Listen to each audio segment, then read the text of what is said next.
Ito yung outside view guys ng Casa Marikit. And ito yung hagdan pataas. At ayun nga guys, nakapasok na kami sa loob ng Casa Marikit.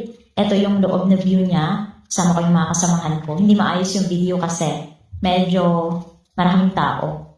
So ito guys, yung nasa loob na makikita mo roon. May mga pictures, may mga revolto, may mga bases, mga lamesa, na noon pa, yung mga upuan. More on pictures yung napicturean ko eh. Ito yung bases. Yung ilaw nila dun guys. Ito yung mga plate na ceramics ata yan. So ito yan guys. So, sa oldies itong bahay na to. Mga revolto.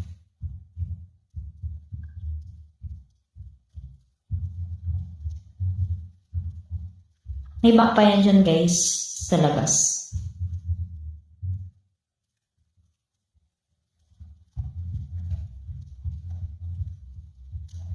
Basta panoorin nyo na lang guys dito sa video ko lahat ng pwedeng makita. Kung hindi ko man napicturean lahat, basta ito. So ito guys yung mga picture ko during visitation with my co-workers. So guys, kung nagustuhan nyo yung video, paki-follow, like, comment, and share lang. So guys, ito yung mga pictures ko at pictures namin ng mga kasamahan ko during the visitation in Casa Marikit at Iloilo City, Philippines.